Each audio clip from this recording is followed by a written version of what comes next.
what does a good relationship look like? Consolidate all of that into a refined vision. Or the exercise I love this exercise, and it's harsh, but I've done it with a couple of people. I want you to write the eulogy that you would like to have delivered about you.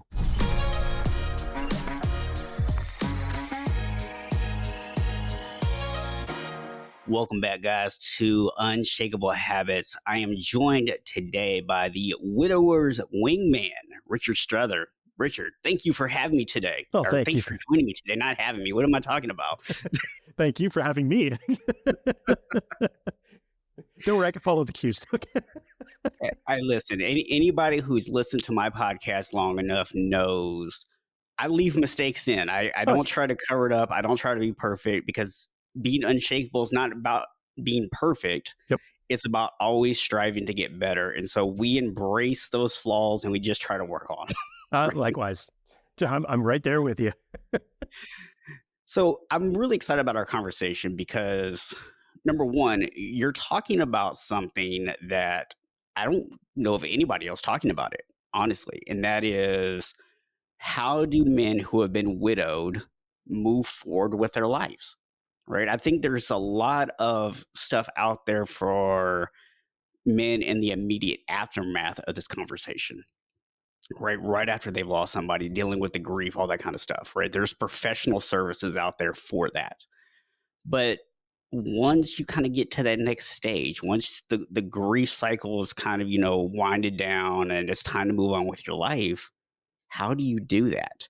Because there's stuff out there for guys who maybe have gone through divorces, but I think there's a little bit of a difference because it's a different type of loss. But that does bring me to the second reason I'm excited about our conversation today, is because even as someone who hasn't actually been widowed, hasn't dealt with that kind of loss, they probably can still relate to a lot of what we're going to talk about today, because maybe they have gone through a divorce or going through one. Maybe they've lost a job. Maybe they had a business closed down, or they've had some loss in their identity of who they were. And all of those things are really about resilience and how do we bounce back from that and build ourselves back even better than what we were before. And I think a lot of what you're going to talk about today is going to be relatable to those topics, but we're going to look at this really through the lens of for widowed men and give them the tools that they need today. Yeah, definitely agreed. And it really is, especially even anything to do with identity, even a crisis of faith, that's a form of loss too. Yep. Yeah, so many different areas that this can be applied. And that's one of the big things I always teach people is when we look at the frameworks that we use for coaching and things like that, and you're a coach also, so I know you know this, we don't focus necessarily on the specific skills until later in the process, right? Because the foundation, those frameworks, they can be applied in different areas. And once you get that solid foundation, now you actually have something to build those skills upon.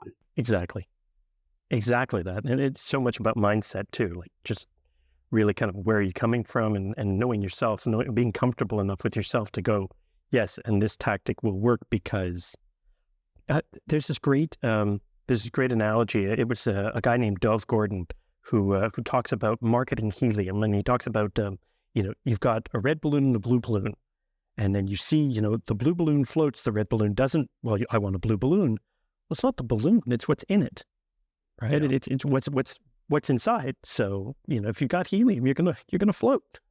Yeah. It's a good analogy. I like that. Me too. I'm a big fan of that one. So for those who maybe are not familiar with you, can you tell us a little bit about your story? How did you get into being the widower's wingman? So I was with my late wife for 20 years. We were married 10 of those years, and she, the January after we were married, she was diagnosed with a rare form of cancer. So there was 9 years with that. She almost made it to 10 years, or we almost made it to 10 years. But in that, we had she was diagnosed with a rare form of cancer, so we had to go through the treatments and whatnot, and not a traditional kind of thing. It was a targeted treatment, so it's you take a drug at home. It's very kind of specific. It's managed. The condition is managed. But when she was diagnosed, it was already kind of spread. So it was a matter of this is about managing and maintaining, and minimizing as much as possible. But no medicine is flawless. And after 9 years, well, that's, but we were always about living with intention and whatnot. And she even got her master's degree after getting diagnosed, right? And then in 2018, October 2018, I lost Samantha. And, well, and to be fair, there's a lot of, I talk a lot in different places about anticipatory grief as well. And that, it was a long running thing. So you lose bits of the person before their body gives out. But nonetheless, and I mean, I had a great support network. My family, my friends were amazing, and they were really kind of, and I was always about living with intention, and I had purpose. And so that gave me a leg up, which I can't stress enough the importance of kind of your identity and your purpose and having a sense of, so I know I'm good in a relationship. I know that, I'm better together kind of thing. So I started looking at the dating scene and whatnot. And the more I looked, the more I found there's, first of all, very few resources for widowers at all. And there are a couple of really good ones, but there's better than it was. But there's still a limited number of resources for widowers. Women tend to be more free to talk. And men, it's kind of, I don't want to because, well, I'm broken and whatnot.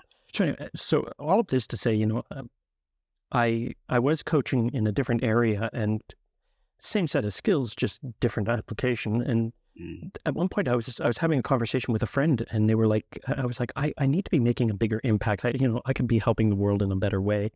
And we kind of got into this conversation, which led to an epiphany, which is, hey, you've been widowed and you know how the dating sites work, you know how all the psychology of it works and all of that. So why don't you help other people kind of there? And I looked around, and there's like 3 dating coaches that are specialized for, people who are widowed at all.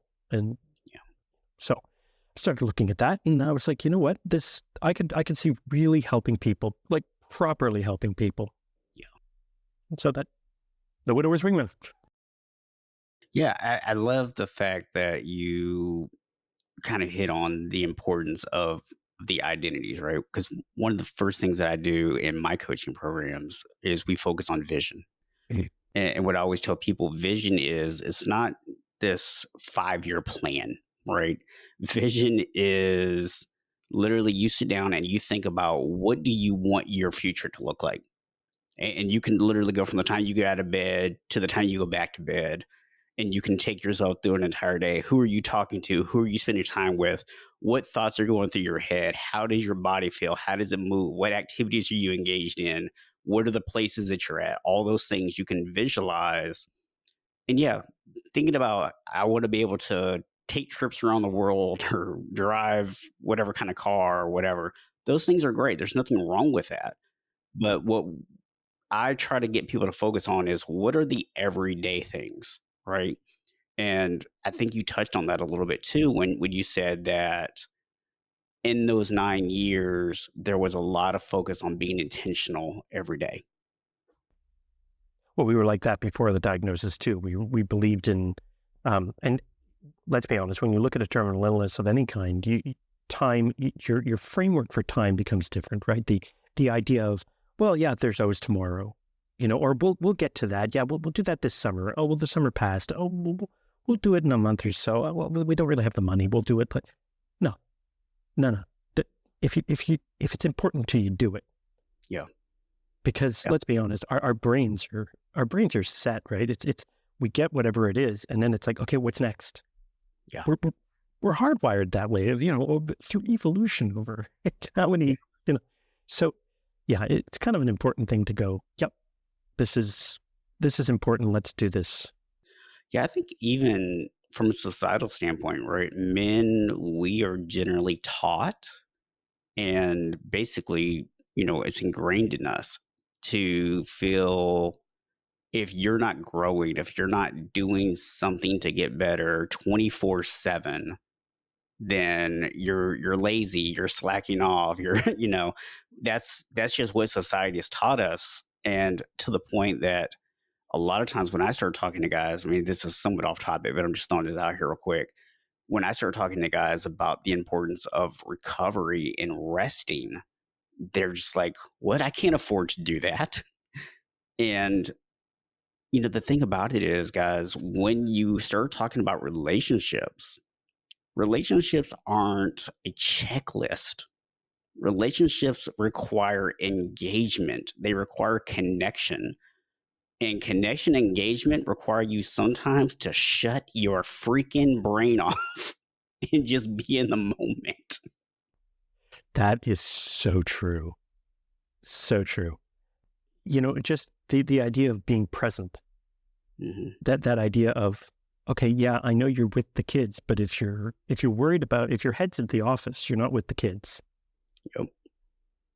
Right. and it's okay to kind of take that moment and, you know what, put this on hold, take the phone off the hook, you Mhm. take your brain off the hook, put it there and play with the kids and enter their world, get back to the simplicity of it. And there's something wild and valuable in that.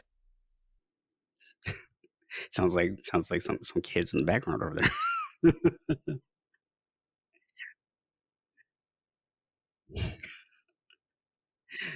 No worries, no worries. So talk to me, Richard, about what are some of the differences between, because I'm looking at this from the standpoint of three categories, and tell me if there's more here. Okay. But I kind of feel like when we start talking about loss in terms of relationship, Yes. there's divorce, Sure.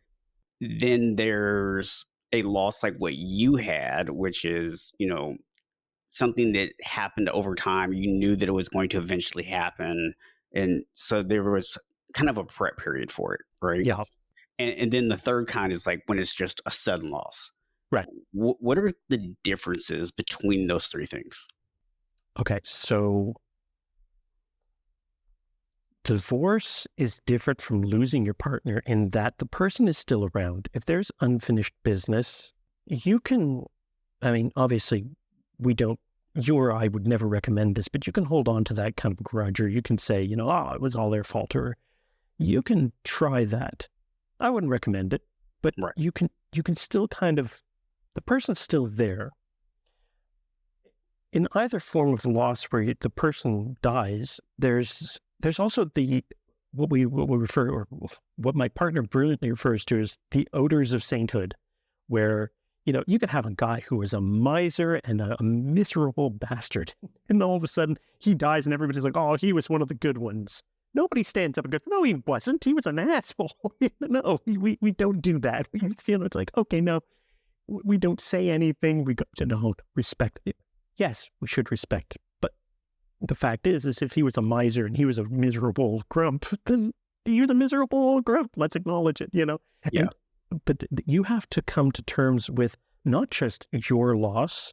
And let's be honest, when you lose somebody like that, it's not about just you either. It's about all the people around, where you are now the connection point. So you've got to help them, grieve the loss and whatnot. And your grieving is usually put off Yeah. and delayed.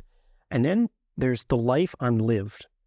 That's where I think the difference between the sudden death and the expected death comes, is that with the expected death, you kind of have time to process the idea of life changes and this is not the future, Yeah. versus a sudden death where it's, I now have to grieve not only the person, but the life unlived, the expectations. Mhm. And now that's not it. And I didn't get to say my goodbyes, or I didn't get to, get that closure. Whereas with an expected death, you can usually have a moment or two of, really, really honest, lucid, connection, and kind of, make your peace, or at least say your piece.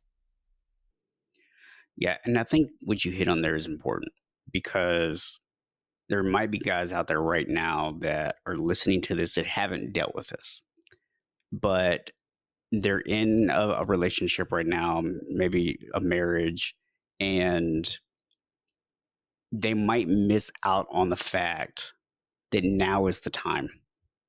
Right now is the time to be engaged in those relationships. Now is the time to build that connection with your partner, because if something does happen, especially if it's something that is unexpected, if it's sudden, you don't get those opportunities to say your goodbyes. You don't get the opportunity to do that. And you can actually take step one of making this process easier to deal with if you ever have to deal with it by not having those regrets in the first place, right? Or not setting up the stage for those regrets. Yeah.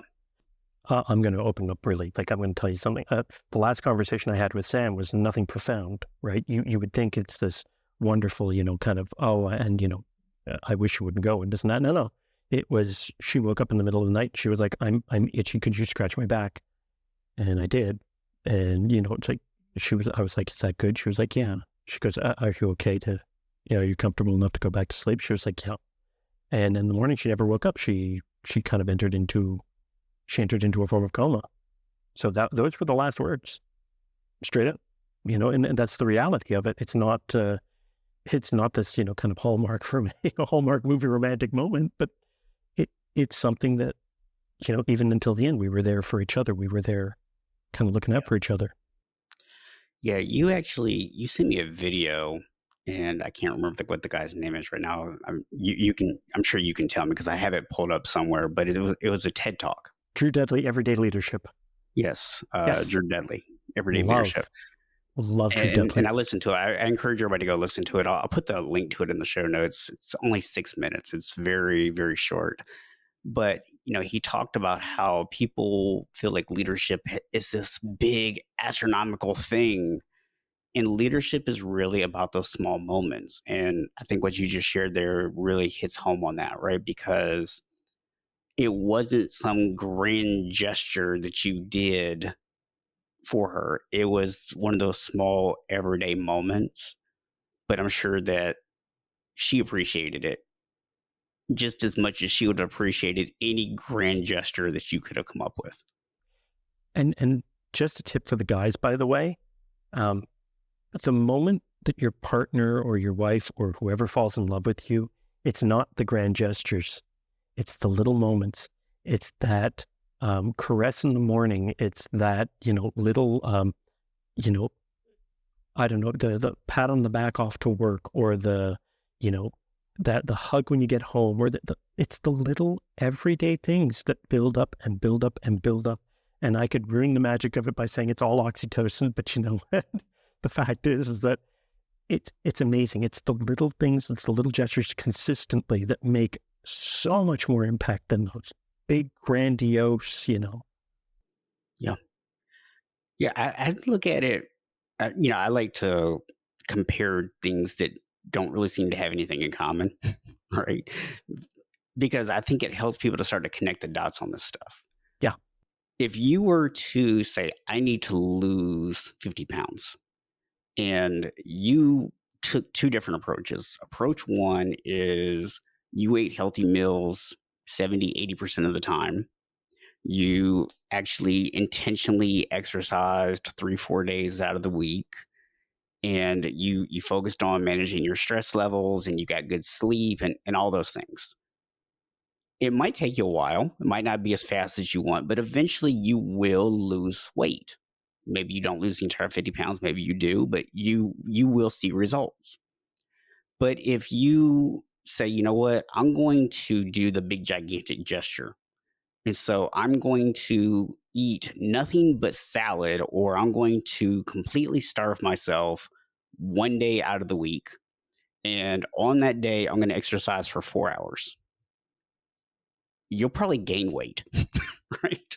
Because you're sending the wrong signals to your body. You're not actually giving your body what it needs. You're actually taking away what your body needs, and you're not giving it that nourishment because you've been depriving your body for an entire week, and then you've tried to overdo it.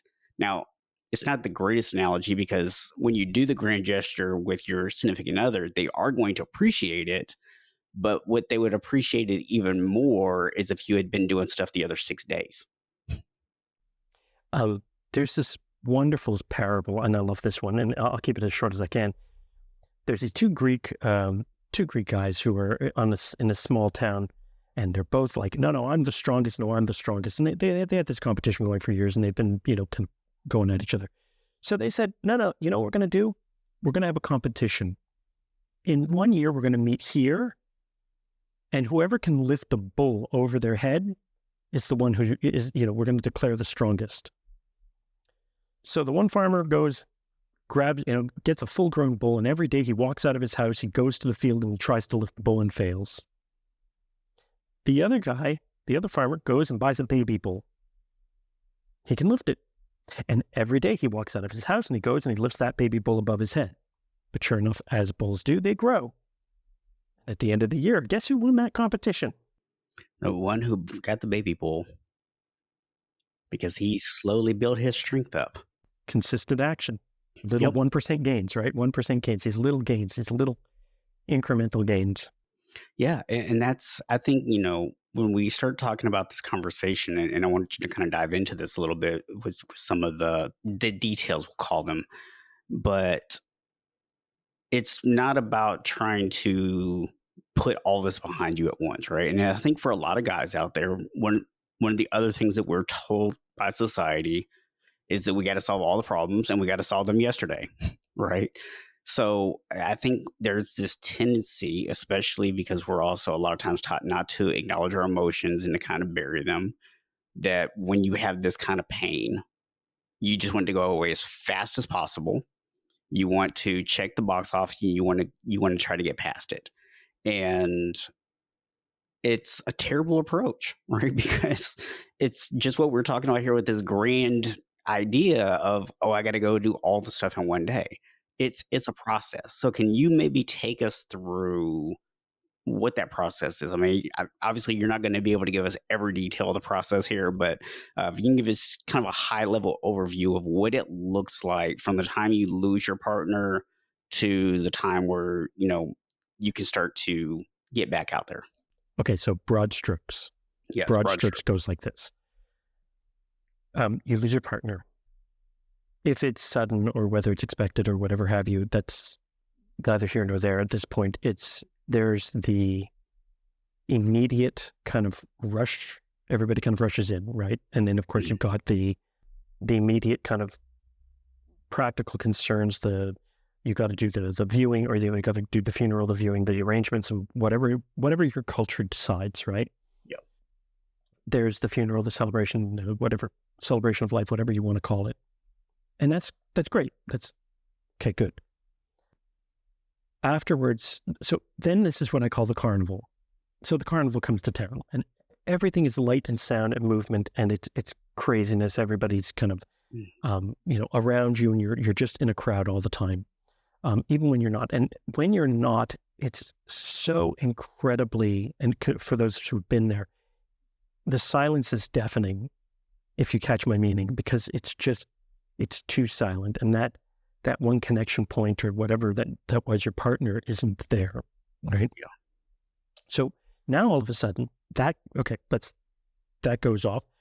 The carnival's still going, but now you've got new roles, because in the relationship you divide the workload, you divide the roles. Well, now the roles are all on you. So now you are, if you had kids, now you are also dad and mom, even if you have family stepping in to help, and I hope you do. But still, it's a matter of you are the guardian. You have to, all of a sudden it's PTA and all of this and all the decisions and that's on you. Meals, this, that, again, maybe you have people to help, and that would be great. After a time, the carnival is over and everybody kind of goes back to their lives. And then you're left with, okay, if you're intentional and you're kind of on, you have the right mindset, you're going to take this time to grieve intentionally. You're going to say, I need to kind of evaluate where I am, what I can handle, what I can't handle. And there is a piece of advice that everybody's given.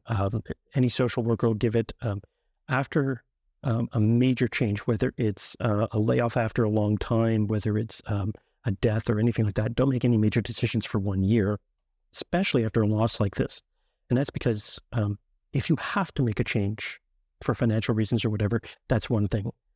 But try to avoid any superfluous destabilization, because then you can wind up out of the frying pan into the fire.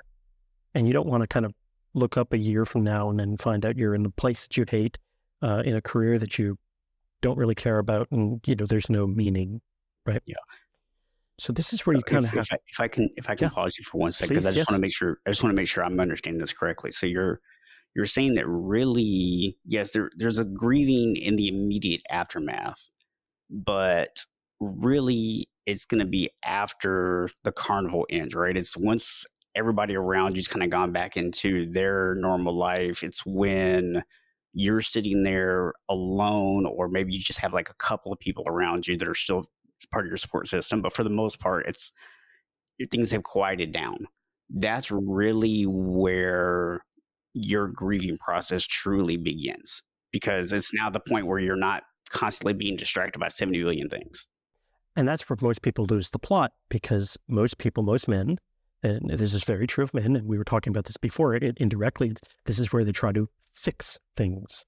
And this Mhm. is not a, tape it down with duct tape and fire up the leaf blower type thing. This is, we kind of have to start really making some serious decisions about what life is and what life should look like, or that's what we should be doing. Whereas a lot of us are trying to get back to normal, and we pine for normal, and it's, no, I need to get back to, and it's as harsh as it is to say normal's gone. It's just like a major injury. You're never going to be exactly the same. That's not to say you can't come back better, but it takes the acknowledgement. It takes that time to rest, to recoup, and to say, okay, what should normal look like now? Yeah. What can life be? What do I want life to be? And I love Mark Manson's, life isn't about having no problems. It's because there's always going to be problems. It's about having the kind of problems you like to deal with, or, are good at dealing with. Yeah. So that's where you kind of have to think, okay. And then there's a certain period where you kind of have to adjust to this, and you kind of get the idea. And then you will reach what I call the crossroads. And it may be quick, it may be long. Some people it can take years, others it takes months. But the crossroads is where you have this major decision. You come and you go, I have time left on this earth. Mhm. What do I do with it? Like, how do I get the most out of the time that I have? Yeah. Right. And again, career is all fine and good. That's fine. But a lot of men identify by their career. Yep. And that is, if you have a monument built on one pillar, it's not a very solid monument, right? And yes, okay, maybe you have work and maybe you are a dad. Okay, that's two pillars. Still not ideal. The more you connect with people, the more you have purpose, the more you have drive, the more columns you have, the more solid your identity if one of those pillars crumbles or something goes wrong. So that's hugely important. Yeah, I don't know if I don't remember if you and I talked about this in the pre-interview, but what I coach people on is this idea of connected health. And what it does is it looks at health from the perspective of, yes, you have your physical health, but you also have mental health, emotional health, relationships, your environment, and then an existential, some people call it spiritual health, but it's really about connecting to something bigger than you. It's about having a bigger purpose in your life. And that's really just what you kind of hit on there is if you just bury yourself in work, or you just bury yourself in completing the task list of being dad, then you miss out on those other areas of health. And when we do that, we suffer. We suffer physically, we suffer mentally, we suffer emotionally. And especially if you're playing the role of dad, guess what? That trickles down. They're impacted too. Yeah. And also too, let's be honest, you can't just be in the get her done or the checklist of being dad. This is where you really have to connect, and you have to be able to help them, not just through the loss, but life. And it's a matter of really getting that connection and not just, okay, well, I did my job and the kids are safe and now I got to go to work and they'll be safe. And it's not just about keeping your kids safe. And I don't know, I'm not a parent. Sam and I decided not to have kids. We didn't want to. We wanted our impact to be different on the world. But the fact is that one thing that bothers me personally is when I see parents walking, like a perfect example. I was walking down the street during the summer, and there was this woman carrying her kid in a wagon, which is fine. The kid's in the wagon, but the kid is on a busy street and a promenade, and he's there glued to a phone. I have an episode that you're gonna love. You'll probably want to share with some of your clients that I recorded a couple weeks ago, and so it'll probably be published by the time your episode comes out, but it's probably a couple months from now it'll be published. But it was all about how do you help reduce screen time for children. So I'll have to remember to send you the link for that one. One thing that I'm big on is I'm not against screen time for kids or adults for that matter, but it's about engagement, right? It's about that video games are fine if you're learning something, but and it doesn't have to be like this. You have to play edutainment games. But, are you learning something? Or is this giving you something? Are you rewarded for this, or is this just a dopamine fix? Is this just a, feed that craving or disconnect from reality? Is it another form of alcohol or whatever vice to get you away from dealing with life? Yeah. Right. And that's the difference. And I think with kids, and I love doing this with kids, it's like, cool, you just did this. How do you think that works? Or how can you think through this? Or what did you learn from that? Yeah. Yep. And engage and talk about it.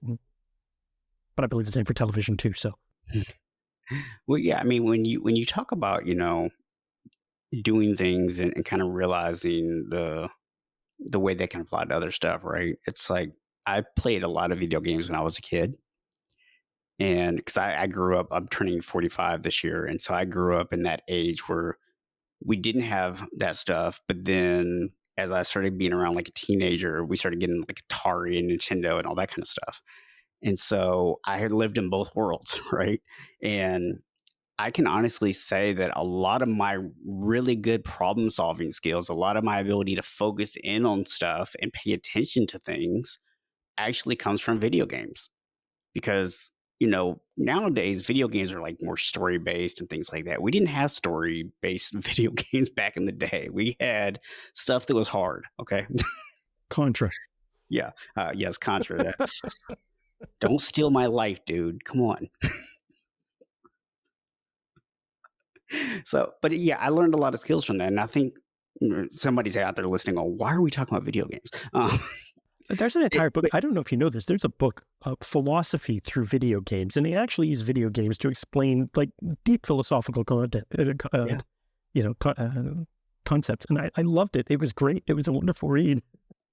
I once gave a presentation somewhere and I talked about how a lot of people treat their life like a video game, where it's this idea of if I go through the levels, if I make a mistake, I just start completely over.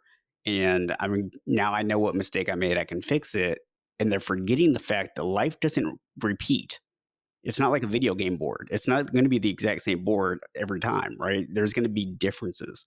And that's really why we're having this conversation because it's so important to understand you have to just start to develop certain skills. You have to start understanding things maybe outside of what you're currently doing. Because if you're just trying to apply the level of knowledge that you currently have to experiences that you've never dealt with, and you don't try to obtain new skills and new knowledge, you're not going to get to the next level. You're not going to be able to proceed past that point. You're going to feel stuck. Yep, exactly. That's exactly it. And it's a matter of that, again, the concept of the new normal, right? Whether it's a divorce, whether it's a job, whether it's it's not about, okay, we'll start over. It's like, well, no, because you're not the same person you were when you started the first time. There's a roguelike element to this. You've got the skills. You've got the skills. You know how to do this. Let's step it up. Yeah.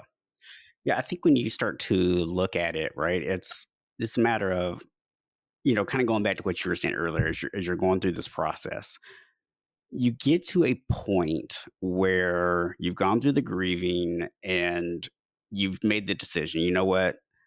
I have to do something with the rest of my life here. What do I actually want that to look like? And it goes back to the conversation earlier about having a vision for your life, right? But at the same time, you're now entering uncharted territory. You're now entering into something that you're not familiar with. And this is where, people like Richard are so valuable because he's been there, right? It's just like when I coach people, I don't coach people specifically on weight loss anymore, right? I used to like way back in the day, but I don't really focus on that. I treat weight loss like as a side effect of doing the things you're supposed to do. But having been someone that was 80 pounds overweight, someone who knew what that was like, someone who understands what it was like to go from being massively overweight to someone who is in really great shape, I know what the transition looks like. I know what the struggles are going to be. I know what the roadblocks are going to be. I know the sticking points. And that's where, someone like yourself that's actually been through this process is so valuable to men that are in this position. Exactly. And look, it's funny because a lot of guys, when I talk to them at first, they're like, "Well, I went on a dating site." I'm like, "Okay, can you tell me what a good relationship looks like?" And it's, "Oh, well, I don't like this and I don't want that." No, no, no, no. Don't give me the Santa's list of things you don't want. What Yes. does a good relationship look like? Consolidate all of that into a refined vision. Or the one that the exercise I love. I love this exercise, and it's harsh, but I've done it with a couple of people. It's, I want you to write the eulogy that you would like to have delivered about you. Yeah. As much time as you need to live on this earth, but you've lived a full life and whatnot. What is the eulogy you would like to have? And how do you go? If that's your vision, if that's what you want, how do you get there? Move that direction. Hmm. And 9 times out of 10, it's about making better connections. Yeah. Yeah. I use a similar exercise, but I'm a little bit more blunt sometimes. Um, I like it. so, so what I do is I ask people this question. I go, so let's say you've lived out your life and we're at your funeral and somebody goes up to speak and the only thing that they can positively think to say about you is he made a $500,000 last year. Are you happy about that? Are you happy that that is the one thing that this person thought to say about you at their funeral, at your funeral? And they're like, well, no. Then why are you making that the most important thing in your life right now? Exactly. Yeah. So, hammer, nail. Nail, meet hammer, hammer, meet nails. Uh, I think one of the big things as well is, yes, that drives the point home so beautifully that, it's a matter of what do you want life to look like? It really is that. And again, I refer to Mark Manson because I really like this. He talks about when he was a teenager and how he wanted to be a rock star. And he was like, no, no. He goes, I kind of came to a realization that I wanted all the fame and adulation and whatnot, but I wasn't willing to put in the work to get there. And this idea that there's a happily ever after. I'm big on stories and myths and whatnot, but Yep. the happily ever after mythos, we got to get rid of this. But chuck it out the window because again, there's no point where we don't have problems. And Right. this kid stopped me in the subway at one point and said, "Hey, do you have any change? I've got money problems." And I was like, "Guess what? I have money problems too. Jeff Bezos has money problems. It's just a matter of scope. It's a Yeah. matter of scale. It's what money problems do you have and what are you willing to deal with?" So I actually want to kind of rewind here a little bit because I Yeah, want to give a tool here to people to use, right? Because I think one of the things that comes up a lot of times, especially when we're talking about loss of a loved one, is there is this period where people don't know how to help you, right? And so everybody comes to you and they go, if you need anything, let me know. Which I've been told by professional therapists and such that this is absolutely the worst question that you can ever ask someone, or the worst thing you can say to someone who's going through grieving, because you're basically putting all the responsibility on them. Hey, you figure out what you need, and then you let me know. Um, so, the toned down day to day equivalent is when somebody goes and goes, "Hey, we should go out for dinner." Okay, well, what do you feel like eating? And then it's the, what do you feel like eating? What do you feel like eating? What do you feel like eating? Yeah. It puts the onus on it. The grieving the grieving man, the grieving woman, the grieving man doesn't know. Why? Yeah. It's because they don't have the capacity to think ahead. They're Mhm. dealing with stuff as it comes. So the best thing you can do for them is identify something. And the most practical things are usually the best. And I'm talking, if you know somebody who's grieving, because you all know a widower, I guarantee you, you know a widower and you don't even know who it is, but get them out. Yeah. And it's not all about that. When you have a terminal illness, you want days where you can just go and forget about it. And, Yeah. that's why they have, getaways for cancer patients or retreats for cancer patients. Yes, they have the days of dealing with it, but then when you go once that session is closed, you don't think about it for the rest of the time. Yeah. It's Yeah. And the tool that I want to give people, because we may have people listening that maybe they're like, oh, okay, yeah, I can be more specific about the things that I can do for somebody that I can actually help somebody with. And even if you just say, hey, look, here are some of the things that I'm really good at. So if any of that would benefit you, let me know. Right. You can go that route with it. And I mean, because I understand you may not know exactly what this person needs, but you can at least help narrow down and can at least see. So if the situation comes up and they go, you know what, I need somebody that can do this, they now know you're that person. Right. But I would also say for the person that's going through the grief, right? Because that's probably who's listening to us today, probably not necessarily the other side of it. So if someone comes to you and asks that question, right? And please, if you have anything to add to this or if I'm totally off base, let me know. But my thought is if you look at that person and you say, if you could let me know specifically what skills or what things you have that you feel like you can help me with, that would make it a lot easier. I would even go a step further and say you have to be even more proactive. I think what you've got is great. I would say you be even more proactive. It's what are think about your own day to day, right? What are the things okay, does the house need maintenance? It's a thing for all of us, right? Does your place need maintenance? You could ask them, is there anything not working in the house? If you're a handy person and you want to help that way, great. And do you need a lift somewhere? Do you need everybody's got a grocery shop. Hey man, I know you're going to have to do groceries at some point. You want to go together and we can talk we can talk and walk. Yeah. Gets you out, change your scenery. That's important for people who are grieving or for people who have lost, even if you've lost a job, a friend saying, hey, let's walk and talk. Yeah. It's big. If you know they're into fishing, for God's sakes, just get out there for one day. It doesn't have to be a big excursion. Doesn't have to be a week-long trip. Just get them out, get them, day-to-day considerations, are you, hey, let me bring you out for dinner. Or let me come and cook you dinner. If you're into cooking, hey man, I imagine you're probably tired of lasagna. Yeah. Let me cook you a meatloaf or something different. Or All right. So I'm gonna ask you a question. And if the answer to this right now is no, then I might be putting some work on your plate. So I apologize for that. I'm But game. Bring it. but do you have right now anywhere a list of things that if a man is recently gone through this, or maybe they're in a situation where they have a partner who has a terminal illness and they're in that prep stage, so they know it's coming. Do you have a list anywhere of some of the common things that they might need afterwards, so that when people do ask this question, they at least have a list of things that they can look through and go, you know what, these are the things that I feel like I might need. You know what? Challenge accepted. No, I don't have that list.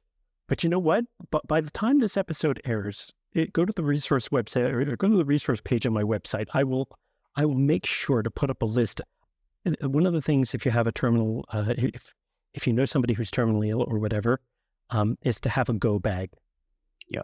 Because you never know when an ER visit is coming. You never know when you're going to go to the hospital. And by God, you've never wanted an extension cord and a phone charger so much.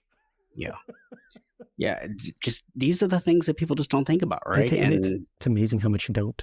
yeah. And so especially in that moment where things are at their worst. That's not the time you want to try to be level headed and be thinking about things that you need. Like it's not the time for that. So true. So true. Right. So in the last like 10 or so minutes that we have here to talk, I want to dive into the situation for those guys that they've been through all this already. They've gone through the grieving, they've had their year or whatever to kind of recover, and they're at a point now where they feel like maybe I'm ready. I don't know if any guy ever know 100% can say I know I'm ready, but maybe they feel like they might be ready. And that's okay. Yeah. What are the steps for them? The next steps, anyways. Okay, first things first, the unplanted seed never blossoms, or the unplanted seed never grows. If you're waiting for your life to be perfect, or I'll do it when, no, start now. Really take a few minutes, take an evening, think about how much you're willing to invest. I'm not just talking money, because there will be some money involved, but time. How much time are you willing to invest? How much effort are you willing to invest? How much time can you commit to this? Mostly because at the beginning, dating sites don't take that much time or effort, but as you start meeting people, you're going to have to devote some of your attention.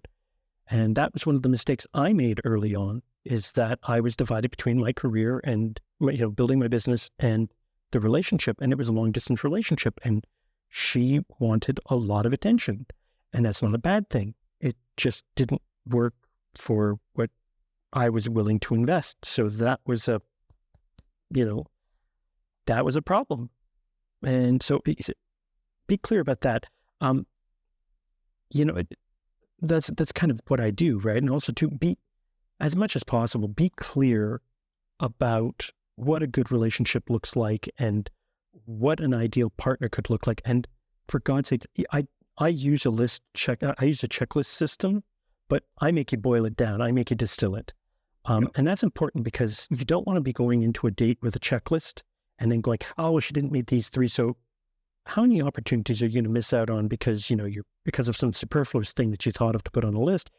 How important is it really? So, it's really important to know what you're looking for. And then you can start figuring out which sites have the type of people you're looking for, right? Don't just jump to the first site. Oh, well, they're free. Great. How well does free work for you? More often than not, Yeah. there's a cost somewhere. There's a catch somewhere. So, Yeah. And I think, as you mentioned that, right, this idea of, you're creating this checklist and, it can be tempting to miss out on an opportunity because that person didn't check that box or whatever. Or you end up in a relationship that's not working because they checked off a box just because you thought it was going to be important. But exactly. something I think that comes to mind for me that I imagine happens too is there's a comparison. Yeah. So the big thing before you even get into that, this is, for me, it's part of it. Well, I suppose it's part of the grieving process, but maybe it's not. The other thing for you is that you have to decide who you've become, but also how you choose to integrate and honor the person you've lost. Yeah. For me, it's a matter of, how did they make you better? What did they give you, and how can you live life in a way that celebrates their contribution? How can you celebrate them in the way you live? Or how do you, honor them, or, what you tribute to them? And that, I think, is a huge thing. I work with people on that because that's a big one to go, okay, I am better this way because of them. So how can we, how am I different? And by honoring that, then it's a matter of, no, there is no comparison. And please don't compare your relationships. It's not worth it. It's like trying to compare yourself to somebody else for success. You can only compare yourself to yourself. Yeah. And one thing that I've had a couple of conversations with people about relationships here on this podcast, and something that I've talked to about clients a number of times, is you can only control one party in a relationship, and it's the guy that you see in the mirror. Right? That's the only person you have any control over. So I'm glad that you said that, because yeah, I imagine that's something that people naturally do, right? look for someone who has some of the same traits they loved in their previous partner. And while they may share some traits, there might be some things they do differently. And I imagine it is a rather slippery slope the moment that you start trying to get somebody to become someone that they're not to match this other person. And also, too, that goes the mirror side of that, and it's important to know is nor should you be trying to change to accommodate somebody else. That's why a lot of what I talk about is being authentic, 100% authentic. And dating bios, I mean, guys, if you have a dating bio, for God's sakes, fill it in, do it right. If you need help, let me know. But your dating bio is the brochure by which people will, engage in the experience. And if your brochure sucks, they won't go for the experience. And if the experience doesn't live up to the brochure, that's where the consistency comes in, right? We were talking a lot about consistency earlier. There's little moves that build trust, that build consistency, that deepen the connection. Huge gains, huge gains. Yeah. By being And I easy. think, you actually have on your resource page or actually on your media page on your website, you've done a number of podcast interviews. And I think we maybe took a little bit different direction than what your interviews normally take. Which I enjoy. So, yeah, which is good. Yeah, it gives you a chance to say something different, right? Exactly. Uh, but if someone wants to kind of hear a little bit more about once you kind of get back into the dating scene and the dating apps and your bios and all that kind of stuff, I'm sure you do talk about that on a lot of your other interviews. So I would encourage people to also check those out And my and YouTube kind of get channel. to hear more. And of course, reach out to you Oh, personally. yes. Yeah. And I put out a YouTube video every week, practical tips and stuff like that. So by all means, check those out too. And I'm having more fun creating them, and it's great. And soon there will be a new resource on the page, thanks to our There, idea here today. So that was it. And I will put the checklist or I'll definitely put that on the resource page. I think that's a great one. awesome. Yeah. So Richard, if someone wants to connect with you, whether it's just kind of following you on social media or if they want to go ahead and reach out to you and get some one-on-one coaching, what's the best way for them to do that? The easiest way to reach me is thewidowerswingman.com. It's easy. That page, there's a button to book a free call. It says 45 minutes. I have to put something in for the system. If we need more time, we're going to take more time. We're going to do this right. And honestly, from the website, you can go and see all the podcasts I've been on, all the media I've been on. The YouTube videos are available through there too. You can find me on Instagram at Widowers Wingman if you want, and you can reach out to me there. I'm totally open to that. I'm not super active on that one, but I'm still put up a thing here and there. And Okay. yeah. Awesome. Wait, guys, I've had a chance to have two conversations with Richard now because we do the pre-interview stuff as well.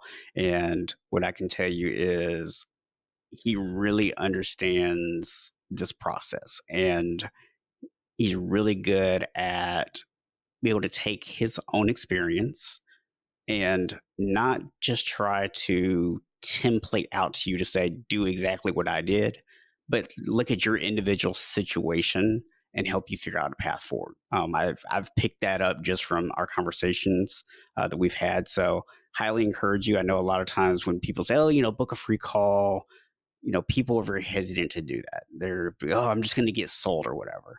And I don't think that that's going to be the case with Richard. I think he's going to, just like he has here today, give you really great insights. He's going to talk to you and give you a process.